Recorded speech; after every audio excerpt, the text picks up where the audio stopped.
Part of you knows exactly what this relationship is. You know that he takes advantage. You know what the relationship is costing you, that this is hurting you. But there's this other part of you that says, don't make him upset. Don't make this worse.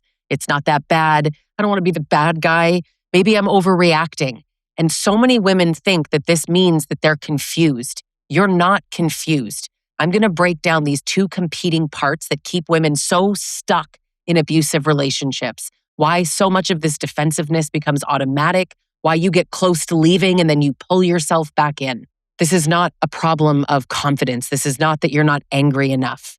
My name is Lisa Sonni. I'm a certified relationship coach and I'm an expert in abusive and toxic relationships. I help women break free of these relationships and rebuild after they've left. I'm the author of 5 books, including the newest, Coming Back to You. You can check that out on Amazon. But let's get into the video. I want to talk about this self-protective part that absolutely knows the truth, okay? This is always the battle of like logic and emotion. There is a part of you that sees this so clearly. You know the pattern. You've watched all the videos. You've got your PhD in narcissistic abuse from YouTube University. You know that this is unfair. You feel the resentment. You know you're exhausted. You know you're doing too much. You know you're being harmed. You get it, okay? You've seen it all. The fear, the imbalance, all of it. You're not blind anymore. I know you used to not see it, but you're not there anymore. You see it. And this part also makes you feel really stupid because if you see it, why aren't you doing anything about it? But there is a conditioned part that interrupts this, right? Keep the peace. Just let it go. Don't make it worse. Don't be dramatic. Maybe I expect too much. Maybe I should be more understanding. Maybe he's traumatized. Don't be cruel. Don't be selfish. Be forgiving. And this part is totally trying to protect you. It is. In fact, both parts are trying to protect you. This part is just doing it differently. Now, the horrible part is that these two parts that I'm talking about, they're starting to fight each other. They're in a battle. One part is moving towards truth and one part is moving towards safety. So one part might say, this is wrong. And the other is like, keep going, survive this, you can do it. One wants out and one wants stability because we both know what out means, right? Pure chaos. There is a part of you that wants freedom, but there's also a part that is terrified of the fallout of this. And so you constantly feel like you are being pulled in two completely opposite directions. And this internal feeling is exhausting, obviously, but more than anything, it is paralyzing. It makes you feel like you can't make the decision. But this is actually a loop that so many women get really stuck in. So you kind of approach reality, you see it, and you're getting it, and you think, I cannot do this anymore. You're at that point. People ask, is this a trauma bond? A trauma bond is an unhealthy attachment that exists in a relationship where there's kindness and cruelty. But what does it feel like? That's much better of a question. It feels like anything from, I love him and I can't leave him, to I don't understand, I don't love him, I don't want him, I don't know why I can't move forward, I just feel stuck, and then anything in between. So there isn't one way, it's not something you can be diagnosed with. It's just something that you are feeling and experiencing. So you might be in a trauma bond, you might not be. Actually have a free quiz, no strings attached. It takes 2 minutes and the link is in the description. So check that out. But I want to focus really on this conflict, this feeling of you anticipate his reaction, you know you can't do it anymore, you're afraid, there's anger, there's punishment, withdrawal, escalation, guilt, shame. God, it just goes on. So what you do when you're feeling all of this is you take a step back, you retreat, you minimize, you talk yourself out of it. Maybe he's talking you out of it, but that voice of him minimizing it and rationalizing it, it becomes your own voice. So you return to normal, and then the cycle repeats, and that's what he wants. Now, this loop that I'm describing, this friggin' rumination, it's awful. It becomes automatic. Your nervous system learns it, right? Truth, fear, retreat, relief. That sequence repeats enough times, and your body starts doing it unconsciously before you even think about it. So you stop yourself automatically and you silence yourself, you minimize. This is conditioning. Now, what I see is a lot of women want this kind of like morally clean exit.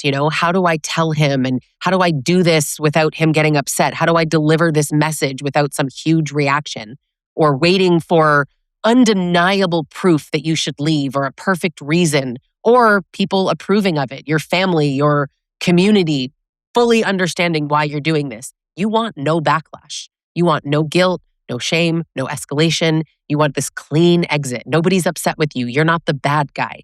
You want to leave in a way where people can't question you. And in covert relationships like this, oh, people don't know how bad he is, right? He's the nice guy. You're really going to leave such a nice guy? People have no idea what you're experiencing. And I think the truth is, even when some people know, I think it's still like, are you sure? Are you sure you can't help him? Are you sure it can't get better? Have you tried therapy? All these things. This keeps women so stuck because abusive relationships are rarely clean, right? You're not leaving in an easy way. Usually there's grief. There's pretty much always conflict and fear and him getting pissed off that you're leaving and blaming you, but you're waiting for this morally perfect exit and it's not going to happen. So here you are waiting for something that's not happening that creates this obvious delay, paralysis, as I said, and you tolerate more. And you hope that something is going to happen where you will feel clear. Now, one of the crappy things about human psychology is it happens in the reverse. We want the feeling and then we'll take the action, but actually often we need to take the action and then we will feel the feeling. But you have to have faith that you're going to feel it. And I get why that's so friggin' hard. Now, a lot of women think that the problem is that they're not strong enough. The amount of women that sit in front of me and say, I just need more confidence. I want to channel my anger. Can you teach me to be more anger? Can you get me to a place where I feel clear and I know exactly what I need to do? Often it's more distress tolerance, more emotional regulation, more ability to sit in these horrible feelings and keep going. You don't need a bigger backbone. You think that a stronger woman would leave? I think stronger women think they would leave, but the truth is that strong women are who end up in relationships like this. You think that you need more courage? Your body knows that you need something different, right? Because what's happened is that your body has learned that his displeasure creates danger or tension or punishment or withdrawal, escalation, chaos, rage, violence, you name it. So now your nervous system reacts automatically before you've decided anything. So you're sitting here and you're trying to calmly evaluate a relationship when you can't use that skill here in this. That's not how this works. Women so often think that they're lacking in strength, but you're dealing with conditioning. So there's no amount of anger or confidence or clarity, in all honesty, that's going to get you out of this. You're treating it like a confidence problem when your body is experiencing displeasure as danger. Now, a lot of women are conditioned in the relationship like that, but we're also living in a patriarchy. So you've been conditioned, quite frankly, from every direction. The conditioned part of you thinks that survival is goodness, right? So it confuses self-sacrifice with love and endurance with strength and all that. Accommodation means you're kind. It believes that your needs are dangerous.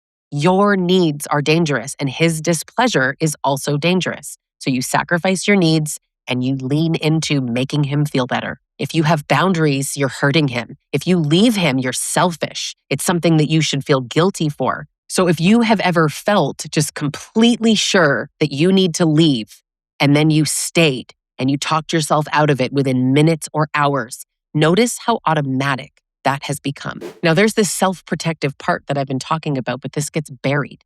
You don't even listen to your instincts anymore. You don't trust your reactions. You don't even feel the anger necessarily. And frankly, even for the women who feel the anger, you're not honoring the anger. Anger is information. It's telling you something. It's telling you that you're being mistreated. So the conditioned part of you gets louder. The self-protective part gets quieter, but it doesn't disappear. It's just quiet. She's been on mute. That's why you have these moments of clarity, and people are always trying to connect the logical part of their brain to the emotional side, which is really just a metaphor for the protective part and the conditioned part. But I'm going to tell you a secret, okay? Healing is not about becoming fearless. That's not how this is going to work. You don't have no fear and then dive in. You jump into the darkness, into the unknown with fear. And that is how courage is built. You don't need to be fearless. You need to be courageous. Strengthen the part of you that sees, that knows, that recognizes that this is harmful. The part of you that wants peace, but that doesn't want to self-abandon. You don't need to be perfect. You're never going to be clear. And I don't think you're going to be able to leave guilt-free. Get comfortable being the bad guy. You want just enough self-trust to stop abandoning yourself every time the fear shows up. You may not be able to get rid of the fear, but I bet you can move through it. I teach women to do this every single day. People think they're weak because they don't get it, or they're stupid because these two parts of themselves are fighting. One learns survival, and one is trying to lead you back to yourself. Subscribe if you're not already, and if you want to move forward, if you really want to stop with this internal battle, you can work with me one-on-one. I help women break trauma bonds. You can also join a group coaching program that I have that I co-host with Dr. Peter Salerno called Trauma Bond Recovery Group Coaching Program. This is 12 weeks. It is a structured container with group participation and education. It's only 8 to 10 women, and we get phenomenal results with women who have taken this program, helping them break free of a trauma bond. And honestly, one of the best parts is we offer a money-back guarantee. Join us for Trauma Bond Recovery Group Coaching Program. Thanks for watching, and I'll catch you in the next video.